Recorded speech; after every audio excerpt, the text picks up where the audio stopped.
ഇന്നലെ India England cricket ടെസ്റ്റിൻ്റെ രണ്ടാം ദിവസം ഇന്ത്യയെ സംബന്ധിച്ച് ഓർത്തിരിക്കാനുള്ള ഒരേ ഒരു കാര്യം എന്ന് പറഞ്ഞാൽ ഋഷഭ് പന്തിൻ്റെ വിരോചിതമായ തിരിച്ചുവരവാണ്. പരിക്ക് പറ്റിയിട്ടും കാൽപാദത്തിന് പൊട്ടുണ്ടായിട്ടും അദ്ദേഹം ബാറ്റിങ്ങിനായി ഇറങ്ങി. കാരണം അദ്ദേഹത്തിന് അറിയാം, ഞാനും കൂടിയും കളിച്ചില്ലെങ്കിൽ ഇത് എവിടെ എത്താൻ പോകുന്നില്ല. അങ്ങനെ ഞൊണ്ടിയാണ് അദ്ദേഹം ഇറങ്ങി വന്നത്. അദ്ദേഹം 50 അടിച്ചു. അദ്ദേഹത്തിന് പറ്റാവുന്ന ചെയ്യാനേ പറ്റുള്ളൂ. അതായത് ഓടി റൺ എടുക്കാനുള്ള വകുപ്പില്ല. 2ഉം 3ഉം എടുക്കാനുള്ള ഷോട്ടിൽ മാത്രമേ സിംഗിൾ എടുക്കാൻ പോലും സാധിക്കുള്ളൂ. എന്നിട്ടും കഷ്ടപ്പെട്ട് അദ്ദേഹം കളിച്ചു. കൂടാതെ ആ വരവിൽ റെക്കോർഡും തകർത്തു. ഇന്ത്യക്ക് വേണ്ടി ടെസ്റ്റിൽ ഏറ്റവും കൂടുതൽ സിക്സർ അടിച്ച ആളായി മാറിയിരിക്കുകയാണ് വീരേന്ദ്ര സേവാഗിനൊപ്പം. അതായത് 90 സിക്സ്. പക്ഷേ എത്രയോ ടെസ്റ്റ് വീരേന്ദ്ര സേവാഗിനേക്കാളും കുറവാണ് ഇദ്ദേഹം കളിച്ചിരിക്കുന്നത്. വീരേന്ദ്ര സേവാഗിൻ്റെ അത്രയും ടെസ്റ്റൊക്കെ കളിക്കുമ്പോഴത്തേക്കും ലോകത്തിൽ തന്നെ ഏറ്റവും കൂടുതൽ സിക്സ് അടിച്ച ടെസ്റ്റ് ക്രിക്കറ്റ് കളിക്കാരൻ തകർക്കാൻ പറ്റാത്ത രീതിയിൽ ഋഷഭ് പന്ത് ആവുന്ന കാര്യത്തിൽ 100% ഉറപ്പാണ്. കളിയിലേക്ക് വരികയാണെങ്കിൽ ഋഷഭ് പന്തിനെ മാറ്റി നിർത്തി കഴിഞ്ഞ് കഴിഞ്ഞാൽ ഇന്നലെ എന്തോ ഉണ്ടെന്നേ. എന്താണ് ബോളിംഗ്? നമ്മൾ പ്രതീക്ഷിച്ചാണ് ഇന്ത്യൻ ബോളിംഗ് അത്ഭുതമൊന്നും കാണിക്കാൻ പോകുന്നില്ല എന്ന്. അത് തന്നെയല്ലേ സംഭവിച്ചത്? എത്ര നിസാരമായിട്ടാണ് ഇംഗ്ലണ്ട് ബാറ്റ്സ്മാൻമാർ ഇന്ത്യൻ ബൗളേഴ്സിനെ നേരിടുന്നത്. എത്ര നിസാരമായിട്ട്. എന്താണ് അവരുടെ റൺ റേറ്റ്? ബുംറയ്ക്കൊപ്പം ഓപ്പണിംഗ് സ്പെല്ലിന് വിട്ടത് ഡെബ്യൂട്ട് ചെയ്ത അൻഷുൽ കാംബോജിന് ആദ്യത്തെ ഓവർ തന്നെ 3 4. പിന്നെ അവർക്ക് തിരിഞ്ഞു നോക്കേണ്ടി വന്നിട്ടില്ല.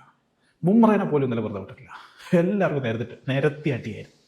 പിന്നെ സിറാജ് എന്നൊക്കെ പറഞ്ഞു കഴിഞ്ഞാൽ ഓക്കെ, നമുക്ക് പറയാം ചത്ത് കിടന്ന് ബോൾ ചെയ്യുന്നതാണ്, എത്ര ഓവർ കൊടുത്താലും നിറഞ്ഞുകൊണ്ടിരിക്കും. പക്ഷെ ഒരു ഇമ്പാക്റ്റ് ഇല്ല, ഒരു എഫക്റ്റ് ഇല്ല, ഒരു പേടിയില്ല ബാറ്റ്സ്മാൻമാർക്ക്. ഈസി ആയിട്ടാണ് നേരിടുന്നത്.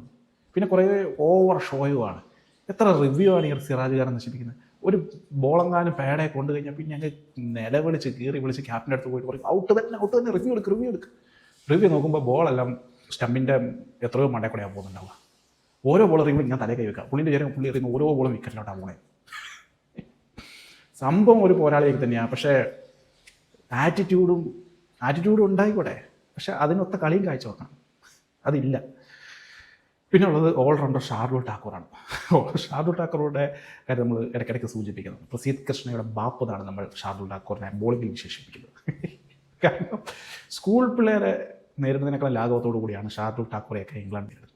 ഏതായാലും എവിടെയോ പോയിക്കൊണ്ടിരുന്ന ഇംഗ്ലണ്ട് ഓപ്പണിംഗ് പാർട്ട്ണർഷിപ്പിന് ഒരു കടിഞ്ഞാനിടാൻ രവീന്ദ്ര ജഡേജയ്ക്കാണ് അവസാനം സാധിച്ചത്.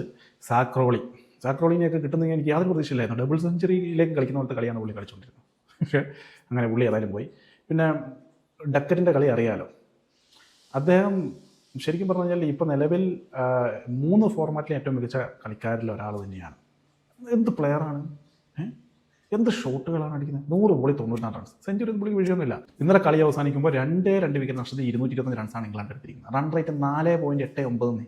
ഇനി വെറും 133 റൺസും കൂടിയും മാത്രം മതി അവർക്ക് ഇന്ത്യയുടെ സ്കോറിനോടൊപ്പം. അത് ഇന്ന് ലഞ്ചാകുമ്പോഴത്തേക്ക് എത്തും. നിങ്ങൾക്ക് എന്തെങ്കിലും സംശയമുണ്ടോ? ഇന്ന് ലഞ്ചാകുമ്പോഴത്തേക്കും മിക്കവാറും അത് ഇന്ത്യയുടെ സ്കോറിനെ മറികടക്കും. ഇന്ത്യ 1.5 ദിവസം ബാറ്റ് ചെയ്തിട്ട് നേടിയതാണ് ഈ 300 റൺസ്. മുട്ടെന്ന് ഇപ്പം ഓക്കെ, മുട്ടി ലാസ്റ്റ് വലിയൊരു ലോങ് ഇന്നിങ്സ് കളിക്കുകയാണെങ്കിൽ ഓക്കെ. ഇതെന്തുവാണ്? ഷാർദുൽ ഠാക്കൂർ 88 ബോളിൽ 41, വാഷിംഗ്ടൺ സുന്ദർ 90 ബോളിൽ 27. ഇരുന്ന് മുട്ടുകയാണ്. എന്നിട്ടും വാഷിംഗ്ടൺ സുന്ദർ ഈ 90 ബോൾ കളിച്ചിട്ട് ഒരു വീശ ഇപ്പം 6 അടിക്കാൻ നിർത്തത്. എന്നാൽ ഇത്രയും നേരം ക്രീസിൽ നിന്നതല്ലേ ഒരു മികച്ച സ്കോറിലേക്ക് ഇന്ത്യനെ എത്തിക്കണം. അറ്റ്ലീസ്റ്റ് ഒരു 400 കടത്തണം എന്നുള്ളൊരു ചിന്തയെ കളിക്കണ്ടേ. വീശുക 90 ബോൾ മുട്ടിയവൻ. കഷ്ടം തന്നെയാണ് ഈ ടെസ്റ്റിൽ ഇന്ത്യയുടെ കാര്യം. ഒരു പ്രതീക്ഷയില്ല, സീരീസിൽ ഒരു പ്രതീക്ഷയില്ല. ഋഷഭ് പന്തിന് ഈ 2ാം ഇന്നിങ്സിൽ ബാറ്റ് ചെയ്യാൻ ഇറങ്ങുമെന്നറിയില്ല. ഇറങ്ങുമായിരിക്കും. പുള്ളി ഒരു പോരാളി തന്നെയാണ്. അപ്പോൾ പുള്ളിക്ക് അറിയാം ഞാനും കൂടി ഇല്ലേ പിന്നെ എന്തുവാടേ ഇന്ത്യയുടെ അവസ്ഥ. അതുകൊണ്ട് പുള്ളി ഇറങ്ങാൻ സാധ്യതയുണ്ട്. എന്നാലും ബോളേഴ്സ് ഇതൊക്കെ തന്നെയല്ലേ. ജസ്പ്രീത് ബുംറയ്ക്കൊന്നും ഒരു സപ്പോർട്ടില്ല. പുള്ളി ഒരു ഓവർ മികച്ച രീതിയിൽ ഇറങ്ങി കഴിഞ്ഞാൽ അടുത്ത ഓവറിൽ മറ്റേ ആൾ പോയിട്ട് ഒരു 3 4 4 4 കൊടുക്കും. പിന്നെന്താ ഗുണമുള്ളത്? ഈ ബോളേഴ്സിനെ വെച്ചൊന്നും ഇന്ത്യക്ക് വലിയൊരു ഭാവി ഞാൻ കാണുന്നില്ല. വേറെ നല്ല ബോളേഴ്സിനെ, ഈ അൻഷുൽ കാംബോജ് എന്ന് പറഞ്ഞ് ഇതൊരു വിക്കറ്റൊക്കെ നേടിയെങ്കിലും ഈ വീരവാദവും ഈ റിപ്പോർട്ടുകളൊക്കെ കണ്ടപ്പോൾ ഞാൻ വിചാരിച്ചു ഭയങ്കരനാണ്. ഒരു മീഡിയം പേസർ, സാധാ മീഡിയം പേസർ. ബോളിങ്ങിന് ഫാസ്റ്റും ഇല്ല, സ്വിങ്ങും ഇല്ല. ഇംഗ്ലണ്ട് ഈ സ്വിങ് കിട്ടിയില്ല പിന്നെ ഏത് പിച്ചിലാണ് സ്വിങ് കിട്ടാൻ പോണത്? ആ മുഹമ്മദ് ഷാമിയൊക്കെ എവിടെടേ? കാണുന്നില്ലേ അവനൊന്നും? ലജ്ജ തോന്നുന്നതാണ് ഇന്നലെയൊക്കെ ഇന്ത്യയുടെ കളി കണ്ടിട്ട്.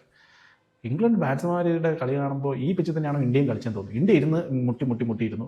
അവർ വന്ന് സിമ്പിളായിട്ട് സ്കോർ ചെയ്യുകയാണ്. ഈ വേഗതയിലുള്ള സ്കോർ ചെയ്യുമ്പോൾ കളിയുടെ ആ ഒരു സെറ്റപ്പ് മാറുന്നതാണ്.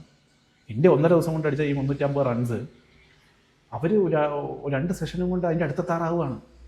അല്ല അവർ അത് ഇന്ത്യയുടെ അതേ കളി തന്നെ കളിക്കുന്നെങ്കിൽ ഈ കളി ചിലപ്പോൾ ഡ്രോയിലേക്കോ അല്ലെങ്കിൽ അങ്ങനത്തെ ഒരു ലെവലിലേക്കോ. ഇതെന്ന് പറഞ്ഞു കഴിഞ്ഞാൽ ഒരു വിജയ് ഇതിനകത്ത് ഉറപ്പാണ്. ആ വിജയ് ഇംഗ്ലണ്ട് തന്നെ ആവാനുള്ള സാധ്യതയേ ഉള്ളൂ. പിന്നെ അവരുടെ ക്യാപ്റ്റനെ കുറിച്ച് പറയാതിരിക്കാൻ പറ്റും. നമ്മൾ ഈ വർക്കിലോട് എന്നൊക്കെ പറഞ്ഞിട്ട് ഓരോരുത്തരെ ഇങ്ങനെ മാറ്റി നിർത്തുക അല്ലെങ്കിൽ വിശ്രമം കൊടുക്കുകയൊക്കെ ചെയ്യുമ്പോൾ എന്തോ പ്ലെയറാണ് ബെൻ സ്റ്റോക്സിലെ. ബാറ്റിംഗ് എന്ന് പറഞ്ഞാണെങ്കിൽ ആ രീതിയിൽ, ബോളിംഗ് ആണെങ്കിൽ എന്നാ ബോളിംഗാണ്. ഈ സീരീസിൽ ഇംഗ്ലണ്ടിന് വേണ്ടി ഏറ്റവും കൂടുതൽ വിക്കറ്റ് നേടിയ ബോളറാണ് ബെൻ സ്റ്റോക്സ്. ഏറ്റവും കൂടുതൽ ഓവർ എറിഞ്ഞതും അദ്ദേഹം തന്നെയാണ്. പിന്നെ ക്യാപ്റ്റൻസി, അസാമാന്യ ക്യാപ്റ്റൻസി, ധൈര്യപൂർവ്വമുള്ള ഓരോ ഡിസിഷൻസ്, ബുദ്ധിമാൻ അല്ലേ. പിന്നെ ഫീൽഡിങ്ങിലും പുള്ളി അങ്ങ് ആക്റ്റീവാണ്. Full time ഫീൽഡിലുണ്ട്. അല്ലാണ്ട് ഇടയ്ക്ക് കയറിപ്പോയി അവിടെ വിശ്രമിക്കുക ഒരു പരിപാടിയില്ല. സംഭവം ലോകത്തിലെ ഏറ്റവും മികച്ച ഓൾറൗണ്ടർ ടെസ്റ്റിൽ ഒന്നാം സ്ഥാനത്ത് കുറേ നാട്ട് രവീന്ദ്ര ജഡേജ തന്നെയാണ്. പക്ഷേ കളിയുടെ നിലവാരവും ഓൾറൗണ്ടർ എന്ന് റിയലായിട്ട് വിളിക്കാൻ ഇന്ന് ലോക ടെസ്റ്റ് ക്രിക്കറ്റിൽ ബെൻ സ്റ്റോക്സ് മാത്രമേ ഉള്ളൂ എന്ന് ഞാൻ പറയും. എന്ത് കാര്യം ഏൽപ്പിച്ചാലും 100%. കളി കാണാൻ തന്നെ ഒരു ഊർജ്ജമല്ലേ. എന്നാൽ വെറുപ്പിക്കൽ പരിപാടിയൊന്നുമില്ല, വെറുതെ പോയി ചൊറിയുക ഒന്നുമില്ല. മറ്റേത് ഇന്ത്യയുടെ മറ്റേ ബോളേഴ്സ്, ചില ബോളർമാരൊക്കെ ഒരു ബോളെന്ന് എറിയും, സ്റ്റമ്പിൻ്റെ അടുത്ത് കൂടെ പോയി ഔട്ടായാനേ അടുത്ത ബോൾ എറിയും 6.